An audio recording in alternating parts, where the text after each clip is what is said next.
Live. Okay. Hey there, and welcome to Career Stories Live with me, Carrie Twig. So it's fantastic to be here. Oh, I'm getting weird sound here. This is just me.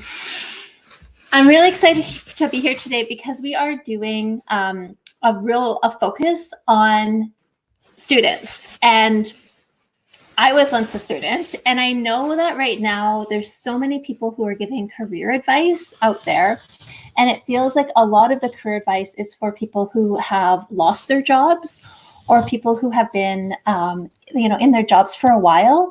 And I think the issue is that sometimes the career advice that you might be reading for people who have been working for 15 or 20 years is quite different from the career advice that you want to give someone who's a student.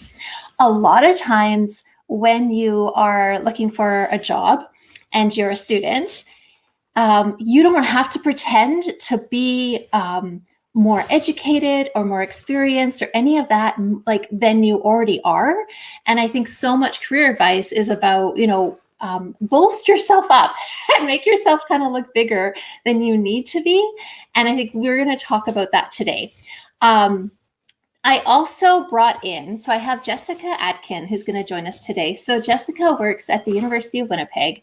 I first met her because before I worked independently, I used to work at a HR firm, and she had me come in and do a presentation for her students. And ever since then, I've watched her, and I'm going to tell a story too that I think Jess will be embarrassed about. Because I think so often we don't get to talk to or like give credit to the people who inspired us. So I was working at an HR firm as a recent HR grad. So I landed, or actually, I don't even think I had graduated yet. So I was still in the HR program at Red River College in Winnipeg. So taking some HR classes, working at an HR firm that I landed. I can tell you how I did that before. So I did all the right things. And I was being super lame, super boring on LinkedIn, which meant that on LinkedIn, I would show pictures of hey, I'm in a blazer, or just really not great content. And when I decided that I was going to go out on my own and be a career coach, I was friends with Jessica. Well, I don't know, we're not friends, but connected with Jessica on LinkedIn. And I saw her talking to this guy. I forget his name. She'll remember his name, but there's a guy, I think in the UK, maybe Australia, who is this big LinkedIn guy. And I just saw little Jessica Atkin from the University of Winnipeg talking to who I thought was this LinkedIn star. And she was just being completely normal to him. And I was like, how does she do this? And I was like, I'm going to try doing it. And I just copied what she was doing, right? What this person who worked in career development was doing, which was just having really authentic, generous conversations with people on LinkedIn. And it took then I think because she had a full-time job and I had a lot of time to play around, my status on LinkedIn went bonkers, but it was by watching her be authentic that really helped me. So I think that, she's also she works with students. She'll be really good if I give advice that she's like, no, it doesn't work that way anymore. Jess will be here to rein me in. I have worked with students, but most of my clients that I work with are people who have 15 or 20 years experience. But there are some things that I see students do that I would love to help you out with. So this show is all for you students, for current students, for new grads, for recent grads, for people who worked in industry, left to go back to school, and now want to get back into industry. This show is for you. I have a list of, I think, 20 questions that have already come in. I would love to answer your questions. If you want to come live with me and Jess and show us your resume or LinkedIn or get some feedback, we would love to have a conversation with you. So I'm going to bring her in. So hey there. Hey. Yeah, cool. So good. I was literally laughing in the background when you were telling the story. I think I shared it with you recently, but it's true, right? Where did you, like, how did you learn how to do that? To just be yourself on LinkedIn and just talk to people that you didn't know? Well, I've always been an outgoing person, and I like to talk a lot. Okay. And actually, back in high school, I won most outgoing female for my graduating year, and I still have that trophy. But I just like talking to people, and I like learning. And it's funny because when you said you were copying me, like, I've learned so much from you over the years too. And I actually told the dean today that I was doing this, and I said that Carrie and I complement each other very well in how we talk and engage with people. So I was pretty stoked to come on here. Yeah. Yeah, I just really like talking and meeting people, and yeah. Do you ever have the sense when you reach out to someone, because one of the questions, a question that I got was like, how to virtually network. So like, how would a student virtually network? And like, how do you get, like, my fear of always reaching out to someone that I don't know, like, and commenting on their stuff on LinkedIn is like, they're like, I guess my feeling is, who am I to comment on their stuff? And am I going to look stupid? Did you have to get over any of that, or that was never in the back of your head? For me personally, I always try to go through, what can I add value to the conversation? So even if, I like reading through the comments, if there's if there's a lot of comments ahead of mine, did someone say something that I would say, or is there something I can add value to that conversation? And not just that, like, oh, this is great, but why is it great? Why does it apply to me? Maybe, my story at the university, how it was kind of like, oh, I can help with this. And the co-op program just kind of continually added on to my job until now this is what it is. But I'm the type of person, I want to help people. And so if I can add value, if someone else is reading that and they see the value from the conversation that's happening, then I've helped them at least a little bit. Okay. And so that's usually what I try to get my students to do as well. I said, it's not just liking a comment or liking a content on LinkedIn, but actually trying to engage through value. Right. Okay. Yeah. So anyone listening, that's our networking advice is adding value. And sometimes value, like going on and making a comment and being like a know-it-all, right? Like, no, it doesn't work like that. It works like this. Isn't always value adding. Yes, right. So even asking a clarifying question works too, right? Yeah, I'd be like, oh, I didn't look at it from that perspective before. Do you have some articles I could look at to look more in depth for this? So you are trying to learn from them and engage more with their content as well. So right. Okay, cool. Do you have a student who has done that? Like, and has a good story to tell? Well, this student, I don't know if he's on right now, but I did tag him in the post. He has been phenomenal this year in engaging through LinkedIn, and then following up with either going to events that are happening in the city when we could have events. Yeah. But I think he's an applied computer science student. This is his first year in applied computer science. And I think he's gone to pretty much everything that I have hosted on campus, as well as stuff that I've done online. And he just is constantly on and promoting himself. And it's just been a wonderful experience watching him grow this year. Okay, cool. I think I met him. Yes. Okay. Yes. Like at a live workshop before the shutdown. We were able to, meet in person. Yeah. And I think that's the other thing. Because one other question that came up, I think it was sent from your student. Okay. I just have like these random pieces of paper. But yeah, like, how do you job search and network while everything is shut down? Like, how does that happen? And so, like, are universities right now having online events? Is that happening? Or well, it's something we are looking at through 10,000 Coffees, actually, to see if there's a way for us to do that and get students in front of recruiters, even though it might not mean a job for this summer, but building their network that way and saying that our students are ready to work remotely as well. Yeah. Through a variety of channels. Another one that we're looking at is, I don't know if you've heard about Ripen. It's an experiential learning platform it's RIIPEN. No, I don't know it. This is more for in-course experiential learning that students can do. Okay. But it's something we might be looking at so that students can, again, do projects like consultant work in a sense for industry and actually have their work. Yeah. Yeah. So like industry would come to the platform and say, hey, we need this problem solved. Do you think you have a team of students who'd be willing to do this?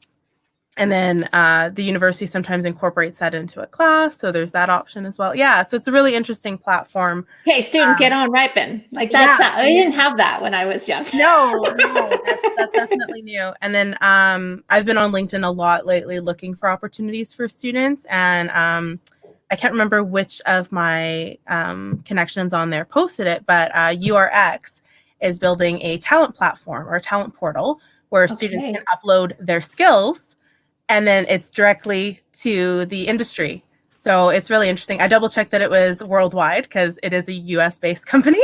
Yeah. No, anyone can join. And, it's a great opportunity for students to really highlight their academic achievements, group projects, skills they've developed, all of that. So that's, in a sense, just the tip of the iceberg. Yeah, I'm like, you should have your own show every week.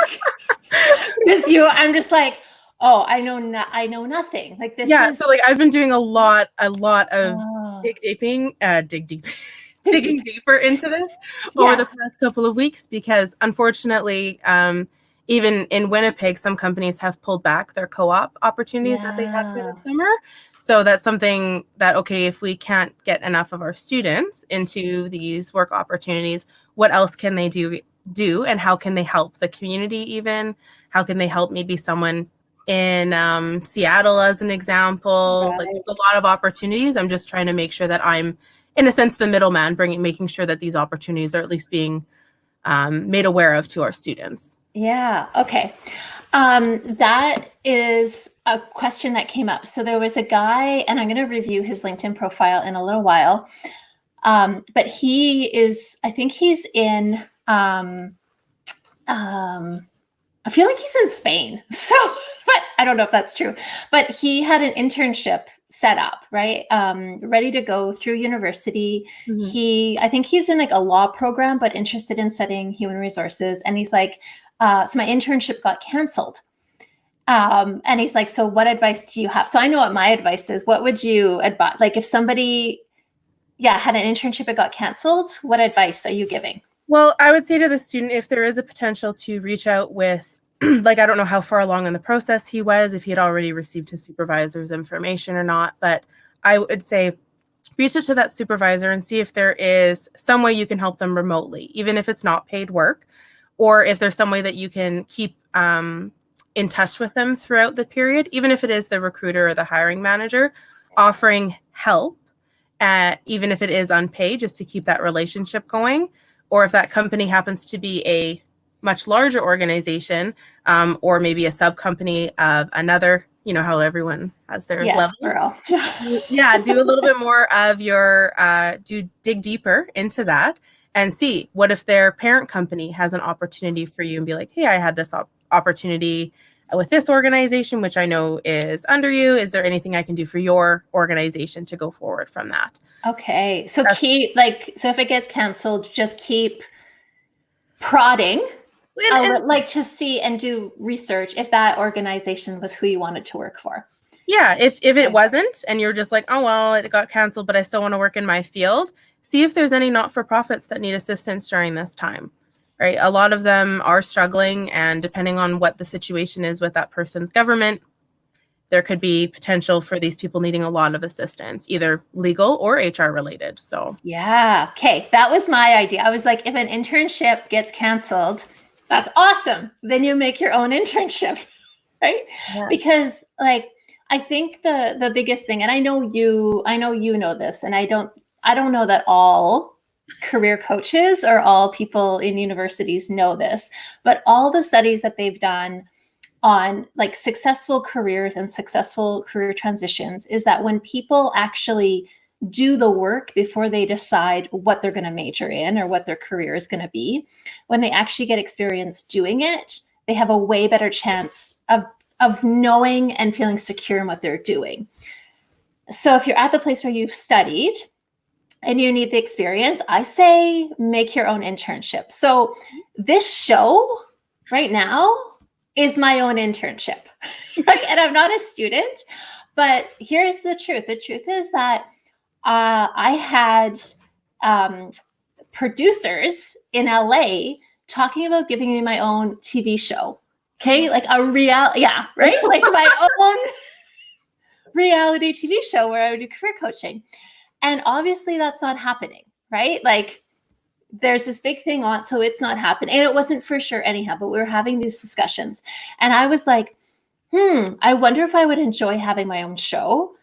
And what am I doing anyhow? So I just started a show, right? So that's all I have. Like, I wish I could show you, but I have like my computer is on a cooler in my living room. I am surrounded on my side by dogs and cats. Like my husband's over there working it. This is just a big internship to see if I like it. But if you were a student, you could start your own thing and work in it. And then if you share the journey with people, that's as good, if not better, than an internship. Yeah. And depending if this person is still in school, like they're going back in the fall. Yeah. I know our university has what's called prior learning assessment recognition, or PLAR. So they could actually receive university recognition for their work or entrepreneurship course that they took over the summer, aka. Right. So that can be an option as well. It's definitely something to consider. But the biggest thing that I would state for that person is make sure you have clear learning objectives and you tell people about it, so that as you work throughout the summer in your own internship, you are either meeting or exceeding your goals, or you're adjusting your plan to suit as changes arise. You're so smart. I'm just like, just do it. And you're like, and plan it and document it. But for that documentation piece, right? It can be really important to show someone afterwards what you actually did. Because I know even sometimes the day-to-day stuff, you kind of forget what you do. And then by having those, keeping track of it, it's like, oh, wow, I really did accomplish a lot this summer or this month or 2 months in. So yeah, cool. I love it. Yeah. And then I am in agreement with you. So I'm like, make your own if it's possible. If you're like, Carrie, the thing that I can't do on my own, then I'm in agreement with you about look for organizations or opportunities where your skill is going to help, and then offer it, right? Because I wanted, in every job that I wanted while I was studying in school, I volunteered or made those connections before, so that I was seen as this like helper person. So when I was ready to graduate, I'd already built this like incredible network, right? So people already knew me. So, okay. We have a question. So I'm going to go here. Question regarding LinkedIn profile. Okay. We can handle this one, Jess. Yeah. How do you get people you've worked with to endorse your skills on LinkedIn? Is that a thing that you ask, or is it weird or inappropriate to do? What do you advise for this one, Jess? First, depending on where you're working, make sure they have a LinkedIn profile. Because sometimes with students, some of their part-time jobs, their managers might not have a LinkedIn profile. Okay. So definitely do that. What I recommend for students is actually talk to the person ahead of time. So it's not like they're getting this recommendation that you want them to write without talking to them first. It's almost like a reference in a sense. So how you would ask someone to be your reference ahead of time before putting their name and information down. Yeah. What you can do, I don't know if the person who asked the question knows this, but you can actually send them a template of what you would like them to write. I don't recommend that because it's not authentic. You want them to have an authentic response in the language that they use. So I talk very casually and very informally. So if I was to write this very like, oh, everything is prim and proper, it would not be me. And people who know me would be like, oh, that doesn't sound like Jessica. So again, like a reference, you want it to be people who actually know you and can, on LinkedIn, it has to be, it's not just like, oh, this is a great person. It's like, what I usually try to ask students, what impact did you make that person can recognize about you? So then it's a more impactful story for them. Yeah. So when someone else is reading, it's like, oh, I didn't know they did that. Or, oh, wait, that's great that they, helped increase quarterly sales by 25% at the Gap, something like that. Yeah. Right? Just as an example for someone who may be working part-time somewhere, there's still ways that you can share your skills and abilities through LinkedIn, but definitely ask the person ahead of time. Right. Okay. I have, for this one, I would say the person who asked this is Catherine. Catherine, it's not weird to ask. I just like make sure that the person knows your work and has something to say. So it's along the lines of what Jess was saying, because, and I think like it's really strategic as a student to, I think, remember that when the people who you are interacting with and the people who are teaching you are also part of your larger network. So I was teaching at the University of Winnipeg in the PACE program, which is different than what Jessica works in, but working at PACE program, teaching resume writing.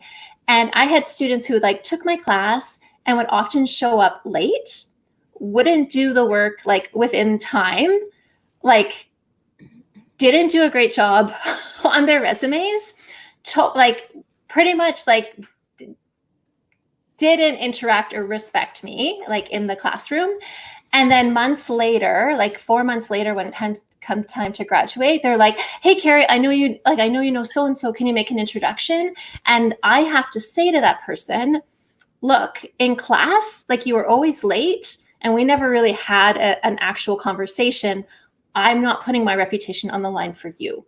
Mm-hmm. Whereas when there's students, and they don't have to suck up, like I'm like, I like people to be nice to me, but like they don't even need to be suck up. Whereas students who showed up on time, they ask questions, like they made teaching easy.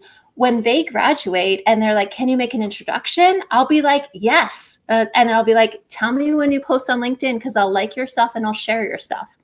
So I'm willing to reach out. But if somebody does not do the work to get a recommendation, then you're not going to get one. So I'm like, first, make sure you're worthy. And then it's because you're a student, Catherine, you can totally say, "Hey, I'm on LinkedIn. I'm trying to look for a job. I know endorsements go a long way. Could you write one up about me? Maybe covering like this skill." So that way you have one person writing about another, like one skill. And then if you ask someone else, you could have them highlight another skill so that your references or your endorsements all cover the gamut of the skills that you have. It's unless you're just trying to sell one thing, right? Yeah, but I don't think it's weird at all. So yeah. Not weird. Yeah. Okay, our other comments, we have someone who says they turn their co-op students into full-time employees. So Patrick, thank you. Do that. That's amazing. And Ronald's like, "Oh, he thinks I'm inspiring." Yeah, good vibes. Both of us. Like if you have our support on it, we're good. Jess, do you want to do a LinkedIn review with me? I can do that for sure. Okay. I'm going to see if I actually can with an extra person on here. I think so, though. I think if I do that, oh yeah. Okay. What? If you got it, I can probably figure it out. Well, I think I have to go share screen. Okay, I'm going to talk everybody through this as I do it, but I think this gives it to us. Yeah, all right. Yes. All right. Can you see that?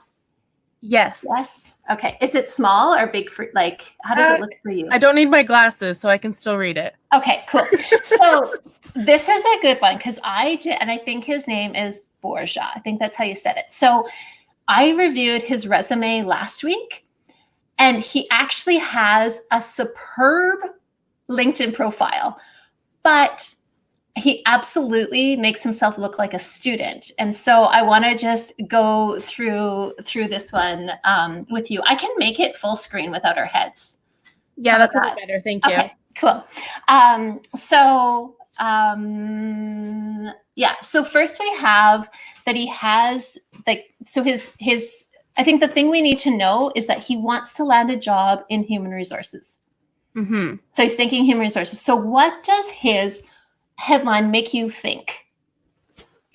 Do you think he wants to work in human resources? No, I'm getting a very hard marketing vibe from this. Right? Very much so, yes. Mm-hmm. The fact that even in his header image, he has a hashtag there, and the fact that he's using the LinkedIn IN in there as well. Yeah. I'm getting, very hard marketing vibes. Yeah. So he's a LinkedIn campus editor, which I think is impressive as an entrepreneur. But if you're thinking about personal development, he looks like a marketing guy. Yeah. You're right. Right. Very So much so, yes. I would say, like, if you want, like, I think it's important for students to remember that whatever kind of pops up, and we look, you hear about someone reviewing your LinkedIn profile or your resume in 7.6 seconds. Mm-hmm. And in less than 5 seconds, we were both like, oh, marketing guy. Yeah. Well, and even if you look under the people also viewed, it looks like most of those people are in marketing as well.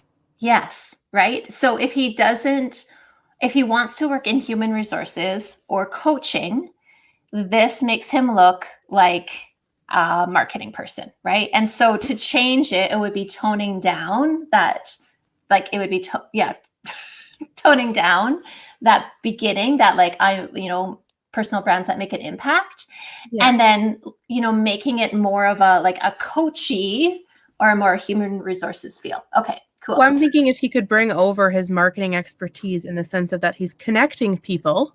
Yes. In brands, but now he wants to connect humans to humans kind of thing, bringing that together. Yeah, cool. Even here where it says, like, providing services, we have brand consulting, training, corporate training, public speaking. So if the first thing that you list is brand consulting, people are going to think you're a marketing person. Definitely. So, right. Okay. So then you're going to have fun with this, because it's funny, because at first glance, you're like, this looks like a hot profile. And I'm like, not for his career needs. And I think it's where what happens is that people take career advice about LinkedIn profiles from entrepreneurs, from marketing people, and then they all look like marketers.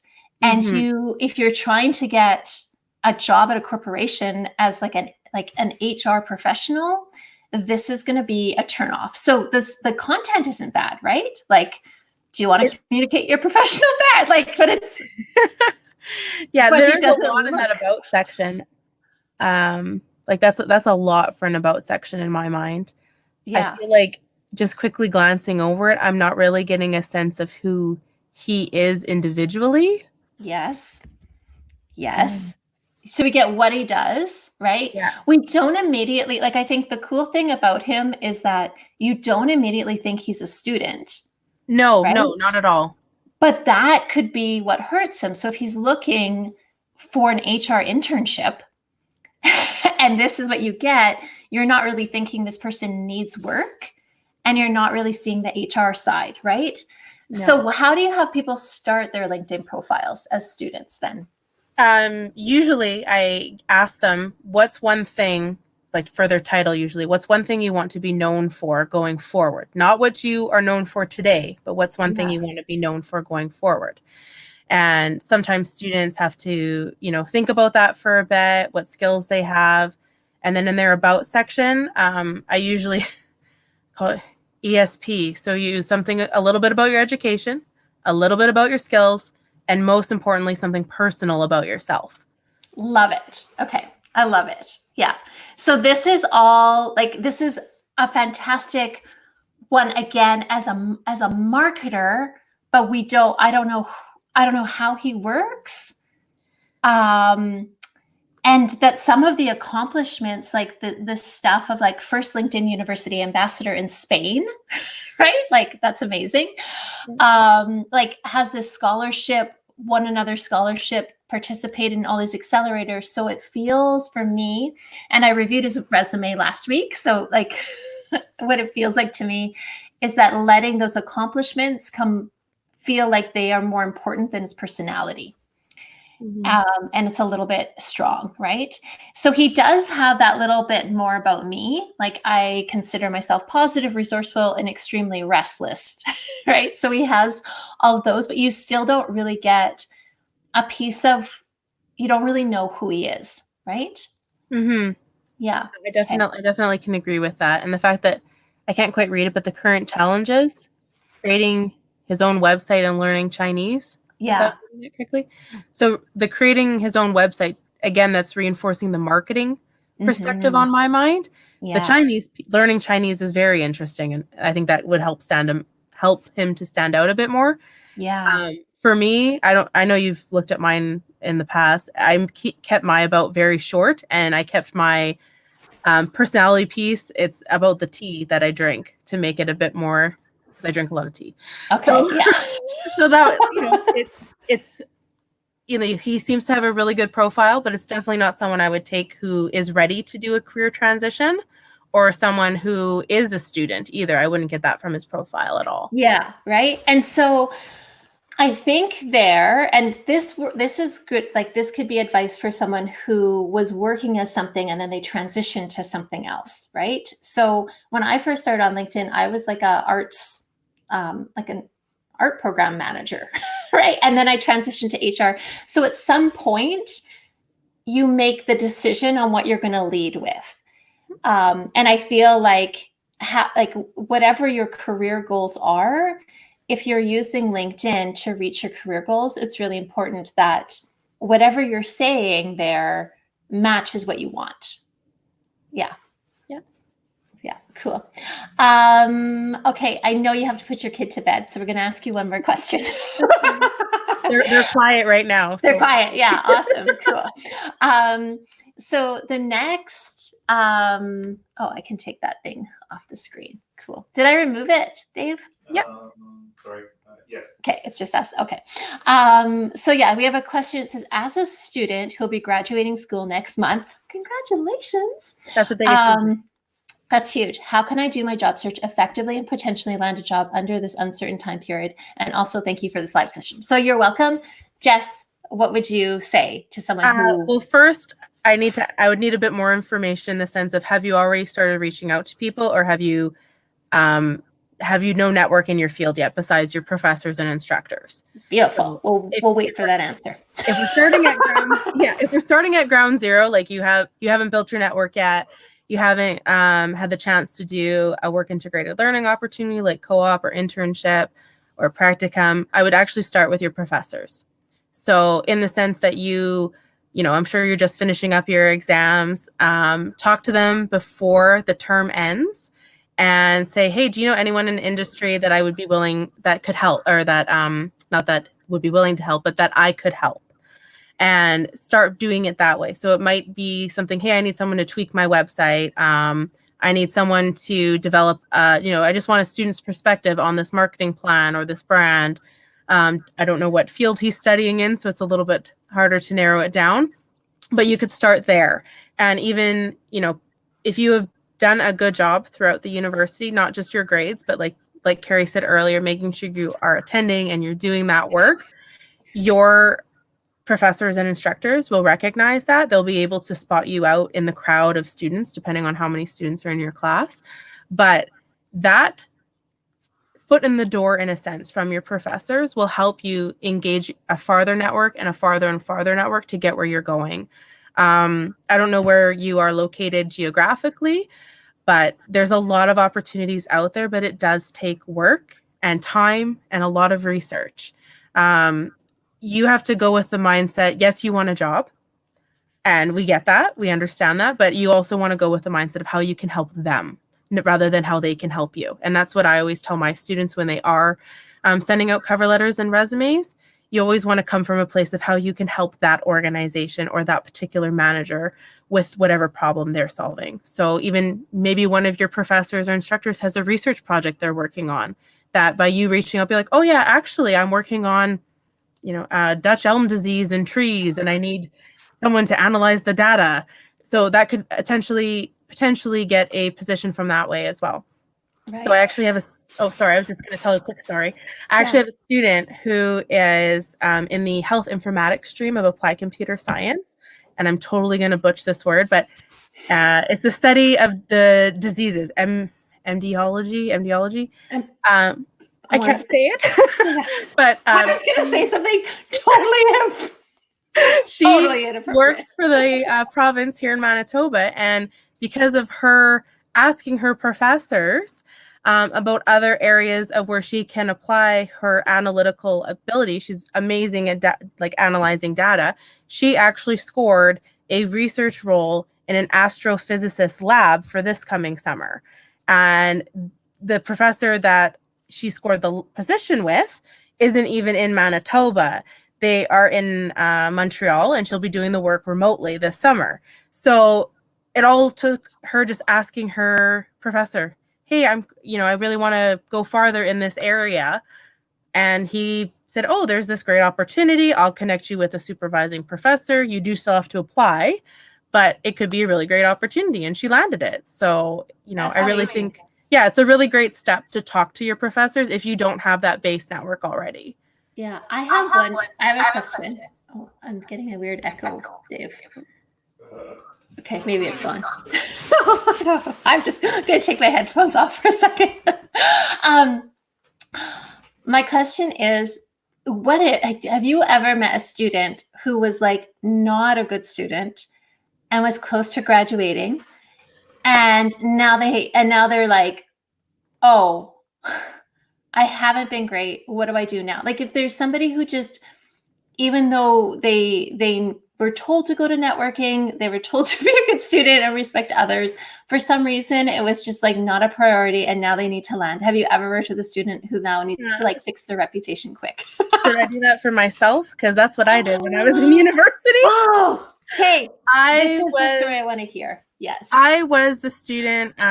This is my purse pin, but I was like, C's get degrees. So I did not put a lot of time or effort into my university education at all. And it got to the point where I wasn't even paying attention to university emails anymore.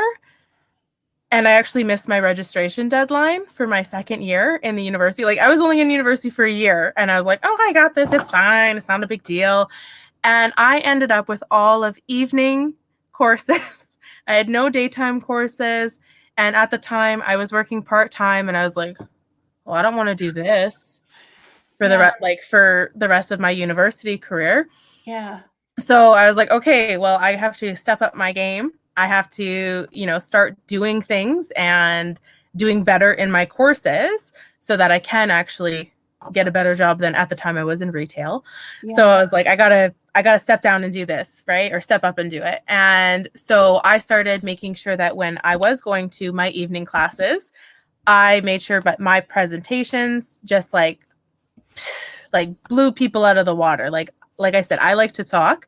So I actually went and bought a ton of books on how to present better.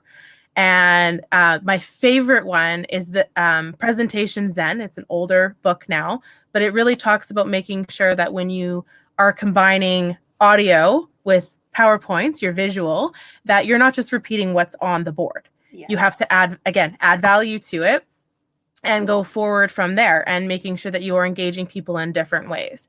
So one class that it's my only A+ that I ever got. But one class was recruitment and selection. And we actually had to do a 1-hour presentation on something pertaining to recruitment and selection. So at that time, I was working full-time for a English as an alternative language school. So I decided to tackle international recruitment. And I talked about the challenges that recruiters may face when they are recruiting in different companies or different countries. And I had the audio component because I was talking. I had the visual component. And then for fun, I actually added a word search for the audience to do after my presentation. And the professor was amazed by the presentation. When I actually got hired on at the university, which is the one that I graduated from, that professor remembered me and came to my office. No. When I started, sorry, my voice is going. And she was like, I still remember that presentation. It was amazing. She's like, I encourage more students to do international recruitment presentations. And even though it took me being authentic in that presentation, because like I said, I do like to talk, and that it really took a long time to build it up and really think about who I wanted to be going forward, but realizing like, oh man, I might have effed up my whole university career because I wasn't paying attention to what I needed to do. So that's my little story. Oh, you would be, have you ever done, like, I know you recruit for your program, but have you ever done recruitment? I'm putting career coach hat on. Like, you would be so incredible at recruitment. I have not done it officially. Like, we recruit for co-op. I do assist our student recruiters who go out when they're talking about opportunities. I've actually written a couple projects for Economic Development Winnipeg to help bring companies here. I'm proud to say I have a little paragraph on the proposal that brought Ubisoft here. So most of it is on like graduation stats and data and how our students are doing and what we can offer new organizations coming here. But you know, over the course of my 8 years at the university, I've met some amazing people, and it's nice to, when I have a question that I'm not sure about, or hey, how would you handle this? I have a huge network that I can go and ask those questions to. Right. So it's continually learning. But yeah, that's my story about how, you know, it does take time, but you do need to, you know, think about what you want going forward. But yeah, that's my story about how I failed and came back.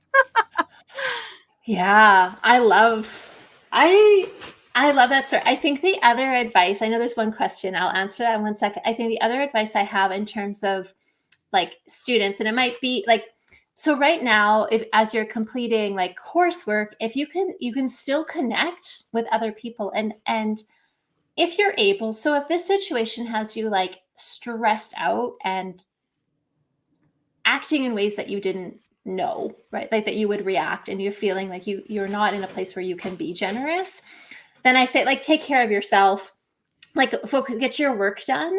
But if you're in a place where you're feeling really panicky, but you still want to do something, being generous with the other students and being generous with your professors would go a long way. And those relationships last forever. Like, so just locally, do you know Michael Champagne? Yes. Yeah. So like Michael Champagne and I were in a theater class together, like for a long time. And I was like, I did university and then stopped and had a baby and then came back. So I was like older than everybody else.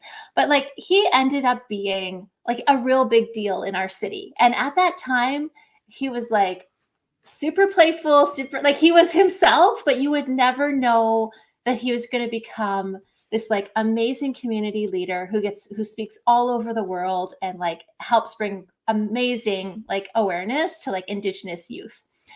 Yeah. And incredible guy. And we did like a scene together. I think we had a kiss, like, but the way that I would be prepared even for like scene work when we were in school together, like it, no matter where our careers went, and they went in quite like, we were both going to be like, you know, theater people. They went in totally different ways. Mm-hmm. Our careers, because we stay in touch with each other and because we were respectful, like in those classes, we can still help each other out in our careers, right? And so it's like helping each other out in projects, talking to each other through social media. So I think sometimes we think of school, our university, like high school.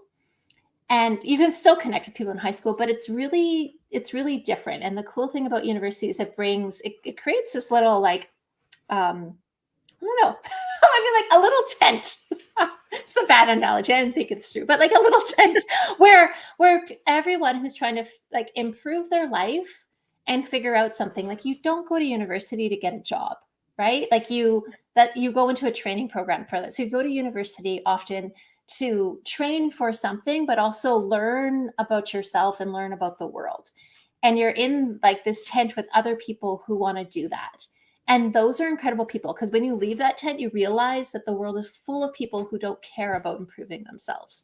And so be nice to the people in the tent, right? Because those are kind of your peers for life. Yeah, and you never know what knowledge you can gain from those other people in your class as well. Yeah. Or, you know, just asking a question can really lead to something that you never knew that you could even be capable of. Yeah. So trying to not stay in the box, but thinking outside the box as well. Yeah. Yeah, absolutely. Cool. So I'm going to let you go and bring before your kids.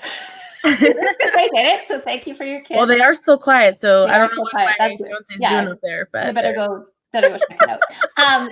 It's been so good to have you here. Thanks for coming on, and I'll see you on LinkedIn. Yeah. Thanks. We'll talk to you later. Bye. Okay. Yeah, bye. All right. So I'm just going to remove that. Awesome. So I see there's some question. So good to have you, Jessica. So I think there's some questions about, I'm going to take these off. that I'm seeing coming in. And I think I want to talk about a couple of things that were questions that were asked earlier. So I see that John asked, are there any emerging new ways to search for jobs during COVID-19 lockdown? So I don't know if there's emerging new ways in terms of like technology, but it's changed the way, I think it's changed the way that you can apply for work. And what I mean by that is that, you know, if you were somebody who was working, so say you had a part-time job on top of being a student, and I'm assuming you're a student. If you're not, it's fine. But if you had a part-time job and you were a student, and you lost that job because of COVID, you can add a line like in your resume, like where the end date, and you can say, you know, like experienced job loss, like due to COVID-19. So you can call it. So you no longer have to like pretend, whereas in an old resume, you may not say why you experienced job loss or a reduction in hours, but you can add a line there. And if you are doing anything like you're taking on extra responsibility at home, you are helping out in your community, you're taking classes, that's stuff that you can talk about in the beginning. The skills that are needed right now, like I think it's being extra aware of the skills that people are looking for. So right now, even as a student, if you have the skill of being like a fantastic communicator, we got like cat in the frame, being a fantastic communicator, of being somebody who is great with like new technology, who has led teams remotely. So even if on a class project, you are the person who put everything together and delegated tasks to other people, and you know, kept your eyes on the project, things like that, like things that where companies that are now mostly like working remote, if you have those skills, you want to highlight them at the top of your resume. And if I were you, I would be telling those stories on LinkedIn. So I'd be sharing the stories of the skills that people need right now if you have them. It's actually like an okay time as a student with no experience to be applying for jobs. And here's why. So I know that higher level jobs like VP, especially marketing jobs, those jobs, there's a ton of growth. I'm seeing lots of people land in them. And I think it's because companies know that they have to up their marketing game. So if you work in marketing, it's a good time, even as a marketing assistant, to be going for something. But at the same time, companies are going through a change, and if you have a skill, even at like an assistant level where you can make things more like smoother for them, calling that out. And if you know you have that skill, reaching out to companies and telling them you have that skill is more important. It is more acceptable right now to just be honest about where you are. So anything like if you're reading a blog post about like, this is the best way to make a LinkedIn intro, and it scripts, kind of all of that cliche, like say these proper words way of being are kind of not working. So they weren't working before that well, but they're extra not working now, because there's been like a kind of a drop in the facade of professionalism. There's been a drop where people are just like, we're all scared and we're all hurting, and this is weird for everyone, and no one has been through this before. So to write an email or to write a LinkedIn introduction that's like, you know, oh, I saw your profile and I think we'd have a lot in common, and I see 6 people using the same way to introduce me, I'm just like, I have no time for it. And it's the same for recruiters and hiring people. So recruiters have a lot of extra pressure on them right now to, you know, hire amazing talent. Like they can't hire bad people right now because, you know, we need companies fixed. And hiring people, if they're not using an external recruiter, are often the same people who are trying to keep the people happy at their organization. So they have the extra job of doing HR and taking care of their people, plus trying to bring and attract new people in. So the more clear and on the level you can be now is the best. So I'm like, be authentic. There was a really cool podcast the other day by Adam Grant, I think last week. And the podcast was on authenticity.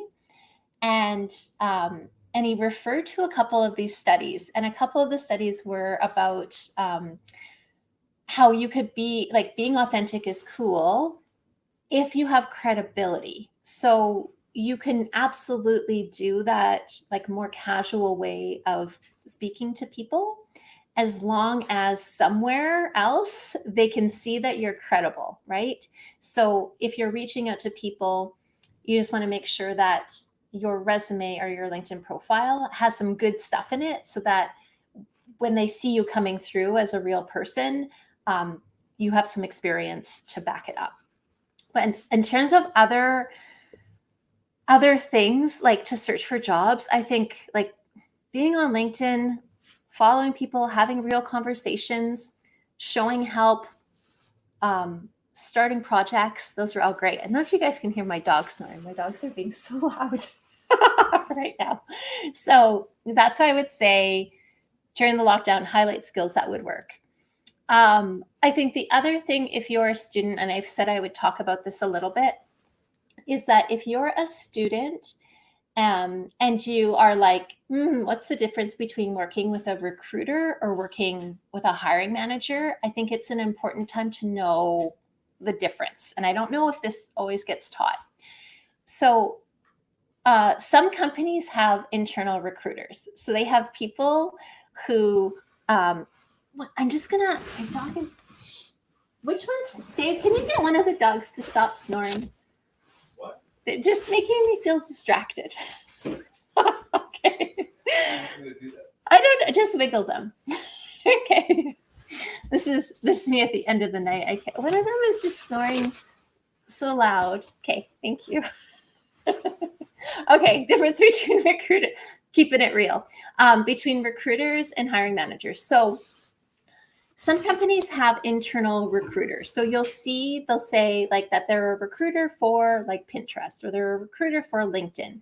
And those are people who work for the company, and they recruit for the company in which they work.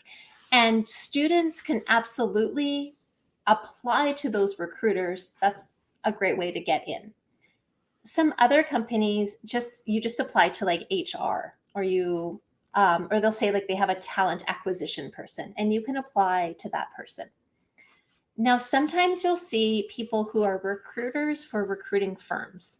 And I think the important thing to remember as a student, if you're applying to work with a recruiter at a recruiting firm, is kind of what's going on behind the scenes. So the first thing is that recruiters who work for external companies hire them. So like if I'm Career Stories and I want to hire somebody to be my assistant, or I want a whole team of coaches, but I don't want to go look for them and I don't want to interview someone. I just want a really great recruiter to go out and find amazing coaches and then present them to me.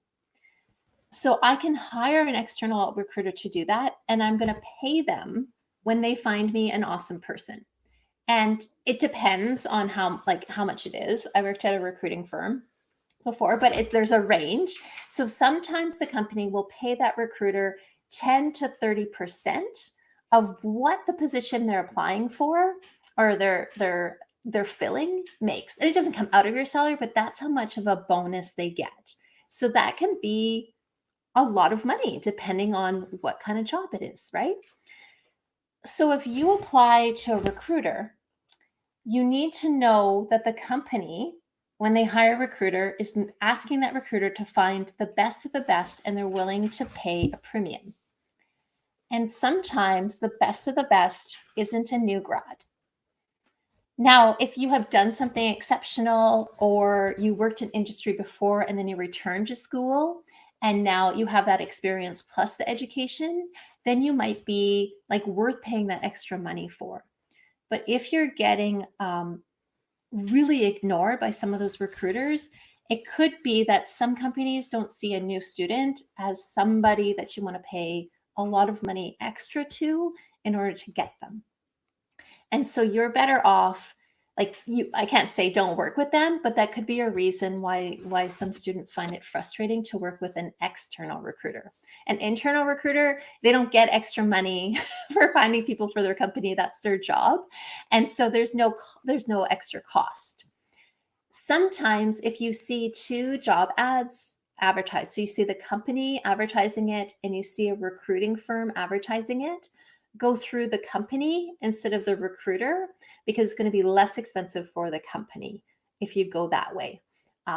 So that would be my advice for students. And you'll know, I think, be really honest about where you are in your career and where you are in your value, so that people just be honest, so that you're not going for something that, in comparison, if it's a VP job and you're a brand new BA, even if it's in business and it's a VP job and it's through an external recruiter, I don't know if you'll get that unless you were a VP before and then you return to school. Then you might get that job, right? Catherine, do you think there's a advantage to using the quick apply LinkedIn button versus applying directly on the employer's website?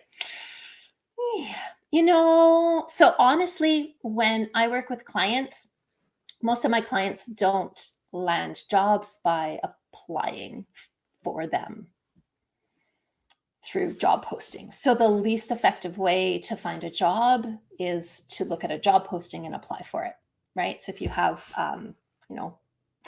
best ways to land a job and worst way to land a job, the people who are spending all their attention just sending out resumes and doing quick apply or applying to companies that way, you have the lowest chance of landing a job, right?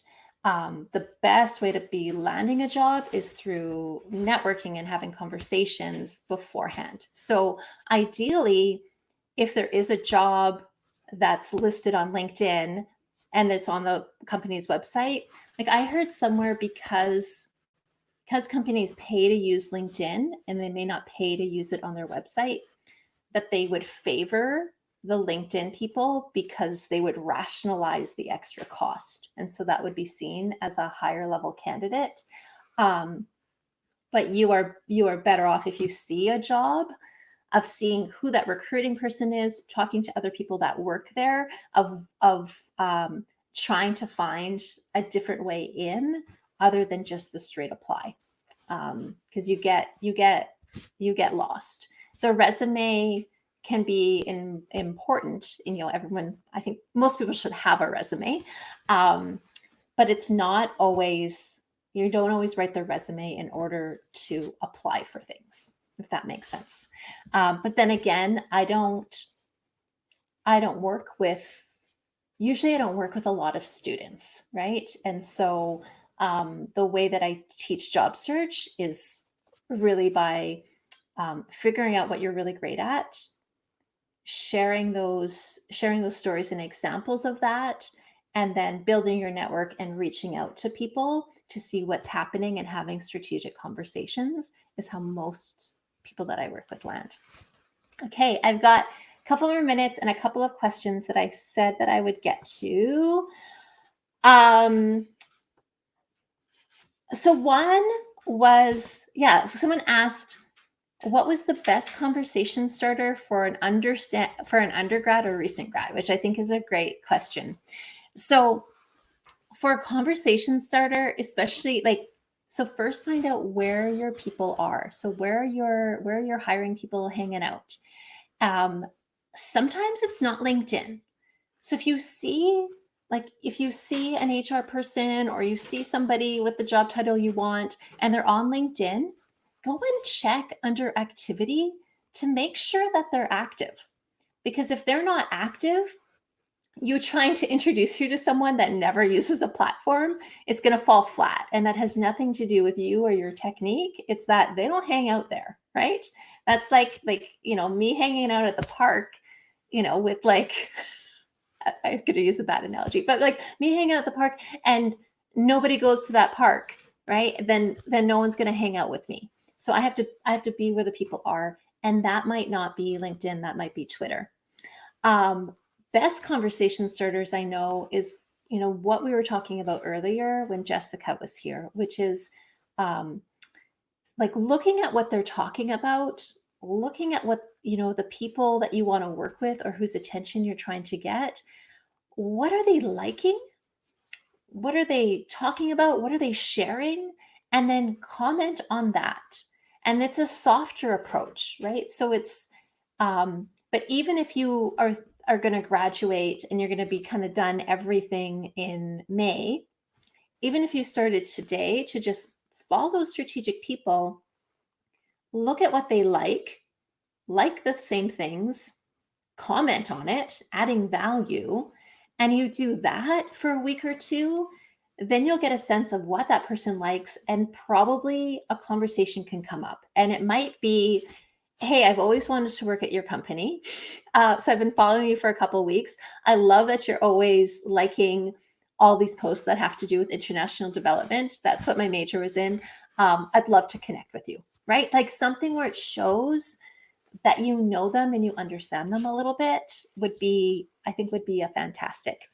And then I'm going to answer one last question, which is, somebody asked, what's the perfect balance between informal and personal content strategy? And I think that's a great one for students. And it talks a little bit about what I said earlier, that Adam Grant podcast of authenticity and credibility, right? So how come I can go on LinkedIn and dance and then someone else shows up on LinkedIn and dances and everyone's like, oh, I'm not going to follow them. The difference is that I proved I had credibility before. So now that gives me permission to act like a weirdo. So you often have to establish that you know some things without being a know-it-all, right? So you know some things, or you're passionate about some things before you start to show too much personality. And that doesn't mean like hiding everything, but it means maybe not leading with a really personal story, but leading with a story about something that you did in school, a cool article that you would recommend, or commenting and adding value to other people. And then you can start to share that. I usually do, like on LinkedIn, my magic formula, I have a formula, is that I am three things. I'm three things on LinkedIn, and I'm three things in my brand, and it works with my career story. So I selected my three things, and then I'm just modeling them over and over, and I've modeled the same thing for years. So, and the way I figured it out is I went, what work makes me happy, and like, what am I doing naturally all the time? And those are great questions to ask yourself. And if you don't know, like if you want to start doing it, I have on my website a 7-day career stories challenge, which is free and walks you through the process. So I found out kind of what work brings me joy. So the things that I love to do is I love to help people. I love to solve problems, and I love to build programs, right?